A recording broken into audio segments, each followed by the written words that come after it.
afternoon. Today, since morning, we've been having a series of meetings with all stakeholders as it affects security in our dear country, Nigeria. We're all aware that we have security challenges almost all over the country, but we saw the need to continue to deliberate, to collaborate, to cooperate together in order to address these challenges. In line with the concept of my operations, which is people-centric, we want to inform Nigerians on what it is that is being done to address the security situation. So many successes have been achieved, but yet there's still work to be done. We're not where we want to be, but we're heading there and we're on the right path. I want to use this medium to thank all our troops and all Nigerians for their perseverance, for their commitment, for their sacrifice. We know that the security situation is not as expected, but we want to call on all of us that this is the time that we need to come together as one people, as one country, in order to tackle the menace of banditry, of terrorism, of cultism, of armed robbery, sea piracy, pipeline vandalism, and all acts of criminality. Together, we shall succeed. That I can assure you. All members of the armed forces and security forces are determined to address these security challenges. Now they seem unsurmountable, but I assure you that within the shortest possible time, this will also pass by. So I want to thank you for your cooperation, especially members of the media, for being steadfast in this drive. Once again, thank you very much. We will have a general overview of all our operations and what is being done, and after which we'll have a question and answer session. Thank you very much. School safe school program. Basically, schools have been on holidays, and they're just about returning now. So efforts have been made to ensure that we provide necessary security in all the schools. Those ones that are isolated, actions are being taken to ensure that it's either they are placed together where security could be provided, because we have so many thousands of schools scattered all over.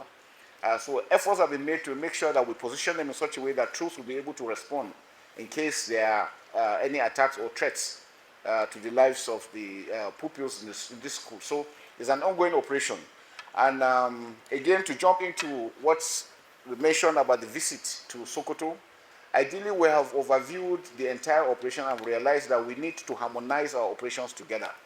If you notice, we have Operation Hadarin Daji and Operation White Stroke, both within the Northwest region. We have seen the need for us to harmonize those operations into one operation like we did in the Northeast, where we have Operation Hard and Clay. The same thing is being done now for the Northwest operation. We have one unified operation. It's going to be called Operation Fansan Yama. Fansan Yama, for those of us that know, it's securing the West.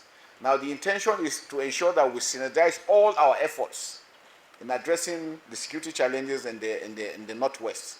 It's been their tradition for the bandits to be able to flow between the states within them.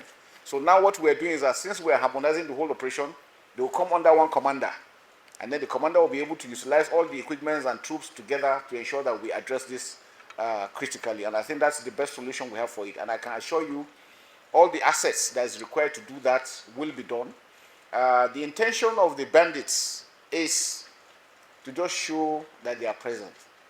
It is acts of criminality, and that's why we're appealing to Nigerians not to provide any support. If you remember the last time we had this issue where our APC was, the MRAB was bogged down and the terrorists came, it was some people that called them and told them that the troops were having issues with their vehicle and they should come around, and they came in mass.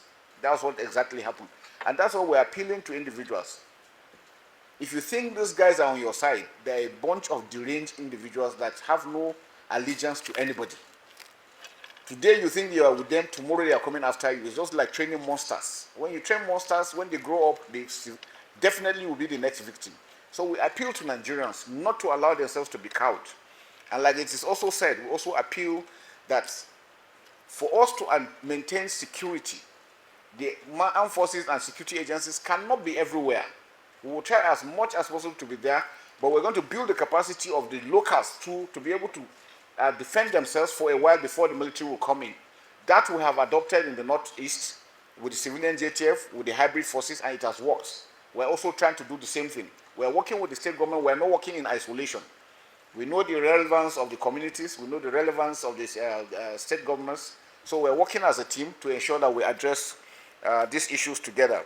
And the issue of Turji, like I said, it's just a deranged individual that feels power, but I can bet you that it's just a matter of time. A matter of time, we're going to get this, and I can assure you, within the shortest possible time, we're going to address that issue on paying. On the issue of payment, that is what they live on, and it shows you the desperation they are in. One, even when they get the money, they don't have where to use it. Two, is that the money they're getting, they know it's blood money. And that is why we all must come together to work with members of the armed forces and security agencies to deny them the ability to move freely within our communities.